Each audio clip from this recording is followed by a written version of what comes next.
I imagine many of you are familiar with my internet addiction. Why? Well, because I talk about it all the time. And I imagine some of you are sick of hearing me talk about it. I understand that as well. However, the journey to finding healthy balance with the internet and technology at large is an ongoing journey that humanity as a whole is going through all at once. Don't pretend like you don't have an issue with internet addiction. Listen, it's different for all of us. Some of us are better at managing internet addiction than others, but I would argue we're all, in one way or another, addicted to the internet and addicted to technology in a way that is not good for our well being overall. And it looks different for everyone, it's on different levels for everyone, but I think it's a universal problem. There's something so cringe about being like, come on, you guys, we have to stop going on the internet so much when it's literally the backbone of our society at this point. And it's something that we would struggle to live without. And it's something that brings a lot of joy and positivity in a lot of ways as well. But at the same time, it's so easy to get to a place where we're overdoing it, we're overusing it. I'm very aware of my unhealthy tendencies with the internet and with technology. And I am determined to getting to a good place, to getting to a balanced place that's sustainable. Because I've tried things that have worked temporarily, but I've never really been able to crack it fully. Like I tried a dopamine detox a while ago. Basically, the idea of that is that you remove all things that release dopamine in your brain in a big way, like going on the phone, watching TV, eating junk food, and you're forced to exist in a very simple way, ideally to help you build motivation to do simpler tasks that are necessary, like get your work done or cook a meal for yourself or read a book. Like it's basically hypothetically a way to retrain your brain to enjoy mundane, crucial tasks more. And I think that there is something valuable about that. Like, I definitely benefited from that experience, giving myself sort of a stimulation detox. It's definitely a controversial way of handling things, but I actually found value in it. However, it didn't really stick long term. Like, I couldn't live in the state of dopamine detox all the time because I do need to go on. Sorry, I don't need to, but I do want to go on social media sometimes. And I do want to online shop sometimes. And I do want to order food delivery sometimes. And I do want to eat junk food sometimes. You know, I don't want to live in a way where there's no indulgence at all because I don't think that's healthy either. But after ending the detox, I eventually went back to my old habits, which was unfortunate. A lot of the things I've tried have not stuck. And so I'm on the journey to finding new tactics that will work better. And I think I have found one. Let me discuss my internet addiction and why it's such a problem. My internet addiction, I would say, exists mainly on the phone. I would say on my computer and iPad, I have a healthy balance of, doing some indulgent things like online shopping, going on Pinterest, doing things that are somewhat indulgent. But for the most part, I'm good at accomplishing my tasks on the computer, on the iPad. I don't get as distracted on those devices. I don't tend to go on social media on those devices. I don't watch as much content or consume as much content on my computer and iPad. I tend to do most of that on my phone. So I'm happy with my relationship with my computer and my iPad. Those are really just for work for the most part. It's the phone that really fucks up my balance. Number one, because on the phone, social media is in your pocket at all times. I spend way too much time on social media. I don't think it makes sense for everyone to delete social media and just completely be off of it. Like, I enjoy social media. There's a lot to be gained from social media for me in a lot of ways, I've realized. Like, I get a lot of inspiration from social media, from people creating art and doing cool stuff or traveling to cool places. Like, I don't hate social media in all ways. I connect with people on it. Like, someone follows me and I'm like, oh, I actually am a fan of them. Like, that's cool. I'm going to follow, like, well, actually, I don't really follow anyone on Instagram, but I'm going to message them and maybe we'll hang out. And like, I've met so many people through Instagram. There's a lot of good there. However, when it's in your pocket all the time, you end up going on it way too much. Like, I'm in line at the grocery store, I'm on Instagram, I'm laying in bed, and instead of, reading a book before I go to bed, I'm scrolling through reels. When it's in your pocket, when it's on your phone, the thing that is on your body at all times almost, it's very hard not to go on it all the time. So I spend way too much time on social media. And what does that do for me? Number one, it makes me anxious. Just for some reason, the overstimulation makes me anxious. I end up doing toxic things on social media. Like, I'll be like, ooh, what's that person doing? I'm going to check up on what they're doing. And then I start stalking people that maybe make me feel insecure about myself, or I'm stalking people that are ultimately not in my life anymore. And I shouldn't really be checking in on what they're doing because I kind of need them to be out of my life. There's a reason why they're out of my life. I don't really need to see what they're up to. You know what I'm saying? And I end up getting anxious from that. And overall, it just puts me in a negative headspace. I've also found that being on social media too much also makes me feel unmotivated.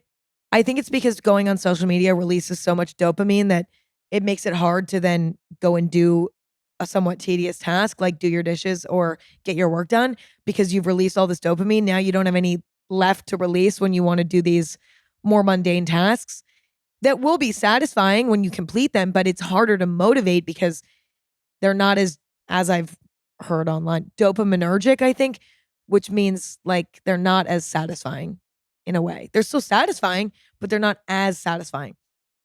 And then last but not least, going on social media too much causes me to feel disconnected from reality. Like, I feel weirdly dissociated when I'm on social media too much.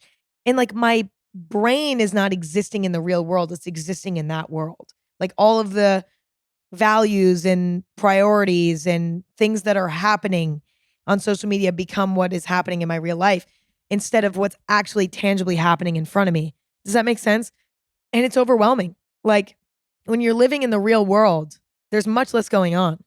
You're just experiencing what you and your close loved ones are experiencing and what's happening at the grocery store and what's happening at your favorite coffee shop. And that's kind of it. And that's a much more relaxing and calm existence. When you're going on social media constantly, it's always in your pocket, you're always on it. You end up believing that social media is real subconsciously, and then you live in that universe. Whereas when you just tap in every once in a while to check in on, what your loved ones are posting and what your favorite artists or creative people are doing and drop a few likes and then you get off, that doesn't really get in the way of your reality. Another thing I've noticed is that I'm constantly overstimulated, whether it's from, Instagram or platforms like that, or it's from YouTube. I also am very addicted to YouTube. I don't really consider YouTube a social media, but it is an entertainment platform. I am so addicted to watching YouTube. Like I go through these phases where not a moment goes by throughout the day where I don't have a YouTube video playing. It's so bizarre and it's so weird and it's so bad. Unless I'm working and I really can't have that noise playing when I'm eating breakfast, when I'm eating lunch, when I'm eating dinner, when I'm working out. If I'm working out at home, at least. If I'm at a workout class, I'm not playing a YouTube video. That would be very weird. But I don't have any time to just sit in silence when I'm constantly bombarding my brain with content. And listen, I learn a lot of amazing things on YouTube. In fact, I actually consume a lot of really positive content. Like, I watch a lot of business analysis stuff for some reason. I guess it makes sense because of Chamberlain Coffee. And I think that's why I'm so curious about what's happening in, the world of business. But I've learned a lot and I've genuinely found so much value in the past few years by consuming a fuck ton of YouTube. And there's also stuff that's funny and just like genuinely enjoyable to experience. And so it's not all bad, right? But being overstimulated is bad, and not ever giving your brain a moment to just wander without any other variable. So that's not good because, a lot of my job is in some ways creative, coming up with different ideas. In order to come up with ideas and to get into that state where I'm coming up with ideas, I need to be bored at times. I need to sit in silence sometimes. That needs to happen frequently throughout every day. Like I need to have moments of silence and almost boredom every day while I'm, say, doing chores or on a run or eating my lunch or doing whatever. I need moments where things are quiet or else I can't be creative.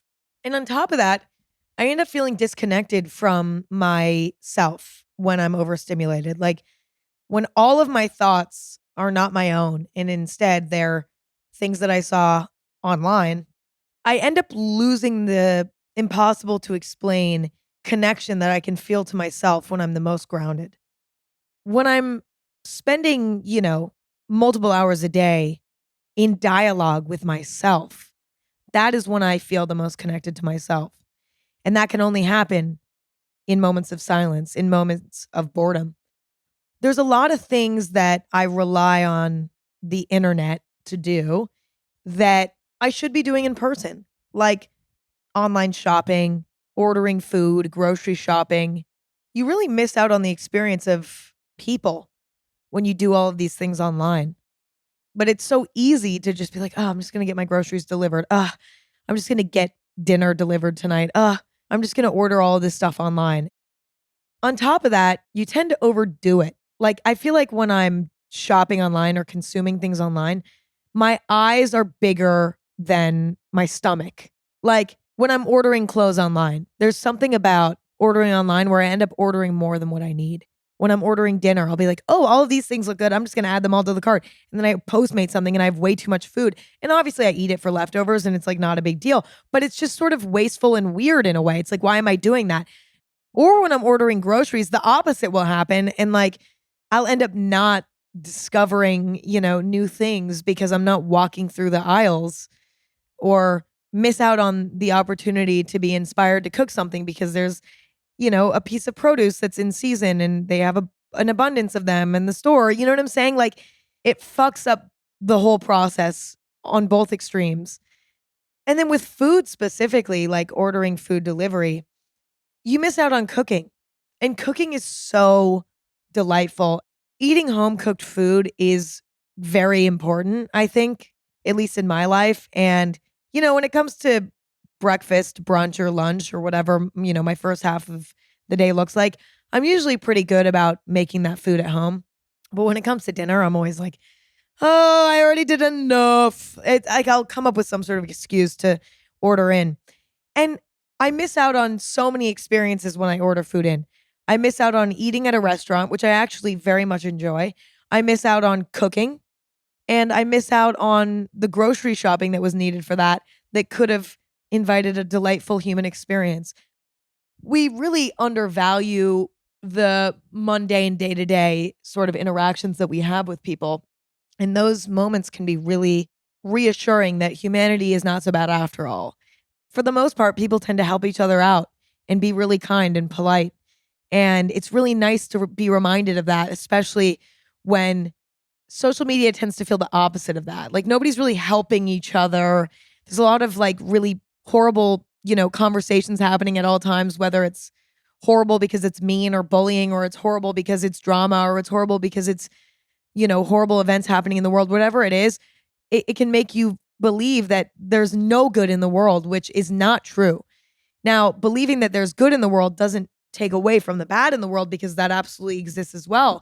And we should not turn a blind eye to it. But we also need to remember that there is good in the world, because if we don't, I don't know how we'll survive.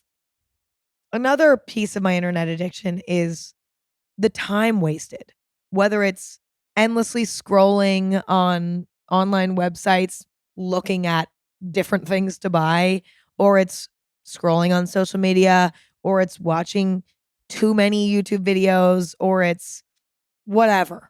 I waste so much time doing stuff on the internet that's pointless when I could be reading books, discovering new hobbies, or pursuing existing hobbies, or consuming things that are more artistic, such as, a really cool movie or documentary or TV series. Like there's so many things that I could be doing that could help me learn more about the world, that could help me learn new skills. Like there's so many more things I could be doing with my time that would improve me as a person, but also improve my quality of life. And I'm not giving myself enough time to do them because I'm on the internet all the time. So this internet addiction that I've been struggling with for years and years, as I think most of us have, has led me to some dark places, like really, really bad phases of severe anxiety, really dark phases of, depressive episodes, and just overall having a sour brain. Like being on the internet too much just rots the brain. Like that's the best way to put it. It really does rot your brain in all ways, mental health and just perspective and lens wise. Like it's just all bad when you're overdoing it. But at the same time, I don't want to get rid of it completely. I enjoy ordering things online sometimes because it's really easy because you can just find exactly what you want. Like a lot of times when you go into the store, they won't have your size or something. It's easier to order things online. Yes, absolutely. It's fun to get inspiration from social media or Pinterest or whatever. It's fun to watch YouTube videos sometimes. It can even be educational. There's a lot of great in the internet. And I spent a long time feeling like it was all evil, that there was no saving grace. But I don't think that that's necessarily true. And I do think that there's something about it that's magical. But what I've been trying to figure out is how do I take what is good with the internet and then leave behind what is bad? How do I find balance? And again, I've been searching for this for so fucking long, but I recently have tried something new. Okay.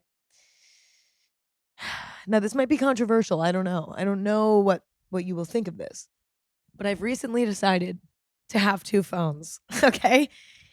I know this seems extreme, but hear me out. I just want to try it as an experiment and see how it goes. I noticed that having social media and shopping apps and food delivery apps and all of these other things on my phone, in my pocket at all times, was the root of my internet addiction. Truly. And so I decided to get two phones.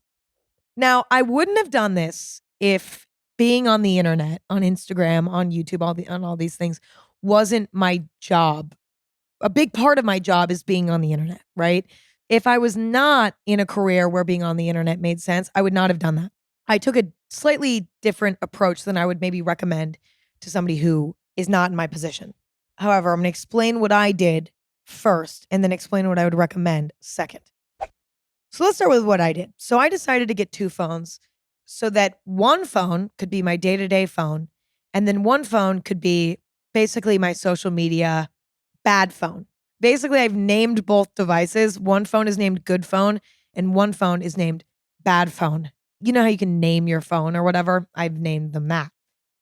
The goal of the two separate phones was having one phone that just has all the things I need for day to day, like apps that I use for work, whether it's like email apps or document apps or Dropbox or WeTransfer, all these different, work related apps. And then I have obviously all of the great things that come with the iPhone, such as the maps and obviously iMessage and FaceTime and all of these different things. And then I have some travel apps like, Uber and things like Venmo and stuff like that are on there. And then I have one entertainment page on my phone where I have Spotify for music and podcasts and audiobooks and stuff like that. And then I have the book app that comes with the iPhone. And then I have a dictionary app. And then I have Goodreads so that I can track the books that I read. That's pretty much it for my entertainment page. All I can really do is listen to music, listen to podcasts, listen to audiobooks. That's pretty much, or I guess look up words in the dictionary if I'm bored. And then last but not least, I have a health page, which is like, all of the apps for all the workout classes that I go to. Also, the apps that I use to book reservations at restaurants. And then I have Yelp that helps me find restaurants in my area. So it's kind of like food and health page. So notice I don't have any food delivery apps. I don't have any shopping apps like Amazon or whatever. I don't have any of that. I don't even have Pinterest on this phone. It's all stuff that's healthy and inspires me to get out into the world and do things. There's nothing on there that makes me want to sit and scroll. And then on the other phone, I basically have all of the things I need for social media stuff, like all my different editing apps and like stuff that I use to make, I don't know, like even like YouTube thumbnails, like all those different apps that I use to edit things. I have all the social media apps on there. And then I also do have food delivery apps on there as well, just because like if I'm ever home and like maybe I'm having a bunch of friends over, I'll go and grab that phone and order dinner. Like it's not like I'm never going to order food delivery or Postmates ever again. Like whatever, but it's not on my main phone. Now, I know what you're thinking. Emma, why did you need two phones for this? Like this is ridiculous. Like you can just go and use that phone whenever you want to order something on Postmates or go on social media. How the fuck is this going to work? I asked myself the same thing. And honestly, that was a risk when I went into this, buying two phones. And how am I going to ensure that I don't abuse the second phone? But what I found so far is that it's actually very easy not to go use that phone and abuse it because number one, I put it in an inconvenient location, charging in a corner of my office. Like it's not in my eye line. Okay. So I don't really think about this phone very often. Unless I have like a photo to post on Instagram or something, I'm not really thinking about this phone. The phone that's in my pocket is the phone that's like on the forefront of my mind. Like it's the one that I'm using.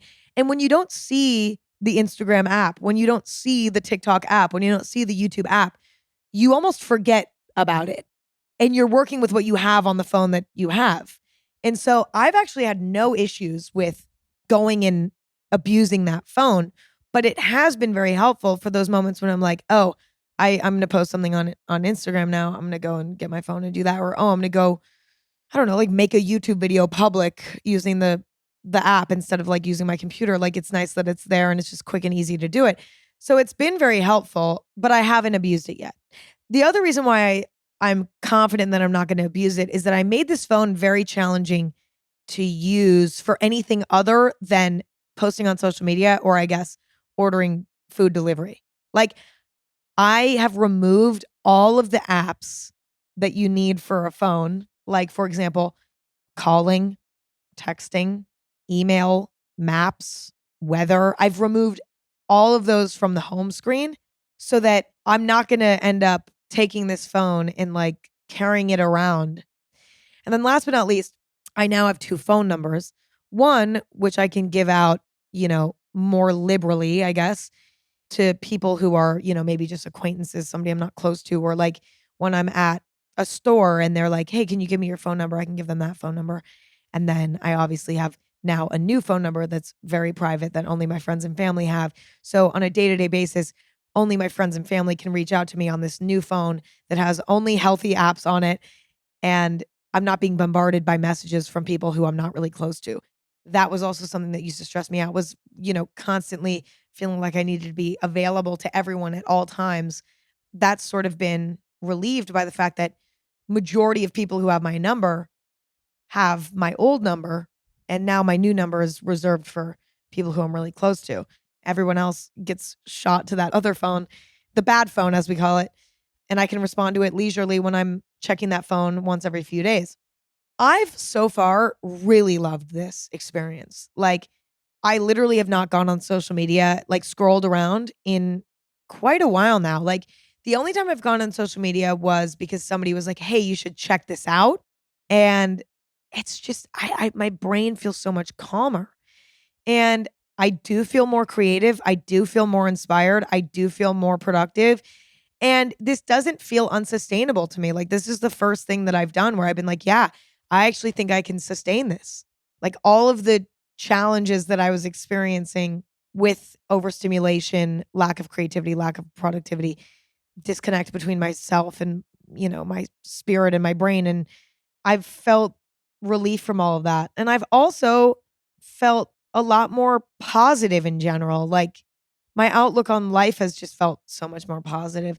And people that maybe I used to stalk on social media who I don't really know anymore or I'm not really close to anymore, like not seeing what they're up to has been such a relief, like such a cleansing experience. There's just so many great things to it.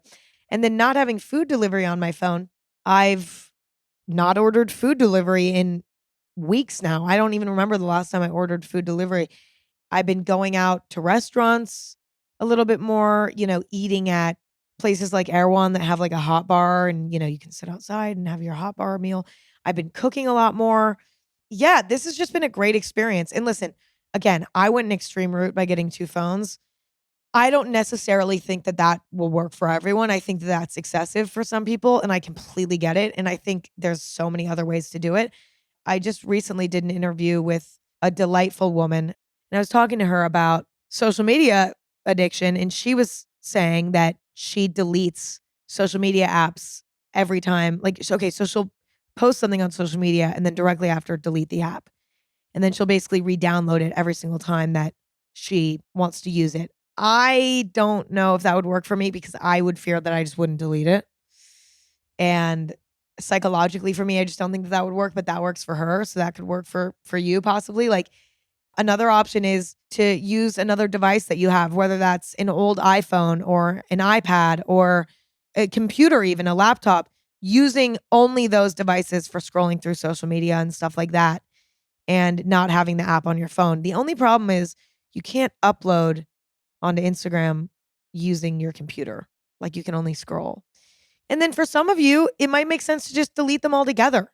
Like, you know what? Fuck it. Like I want to go cold turkey and I just want to not even have these things in my life anymore. And I think that that's a great solution as well. But either way, I think removing the addicting pieces from your pocket is an unbelievably effective method. And I think it's been the most effective method that I've tried so far.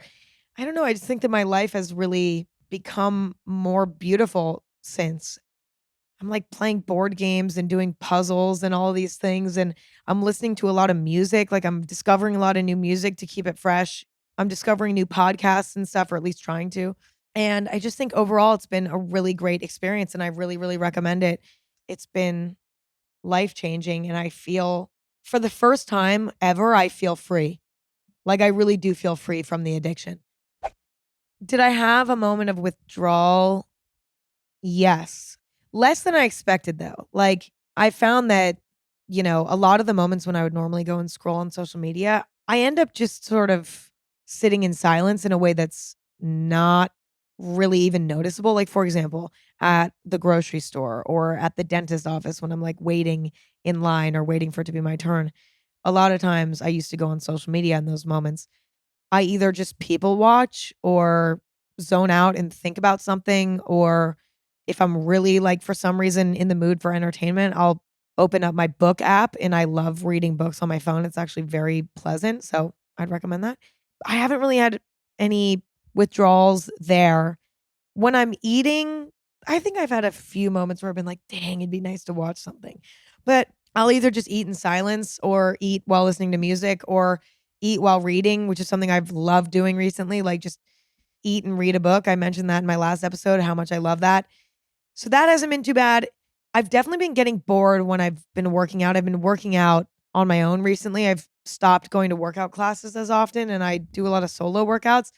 And I kind of miss watching YouTube videos while I'm doing cardio, but I force myself to just listen to music and use that time to brainstorm various things. And that's actually been very, very helpful.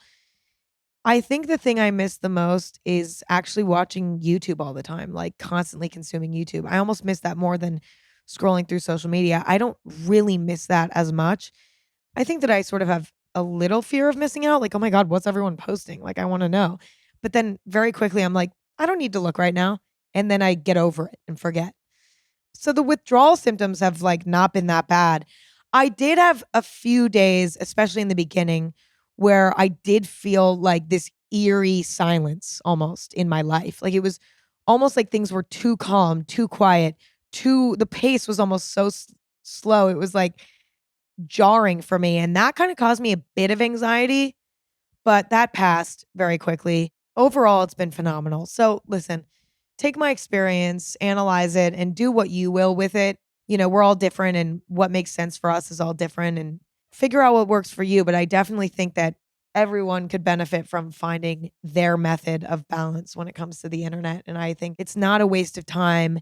It's not just like, a silly overreaction about the impact that the internet has.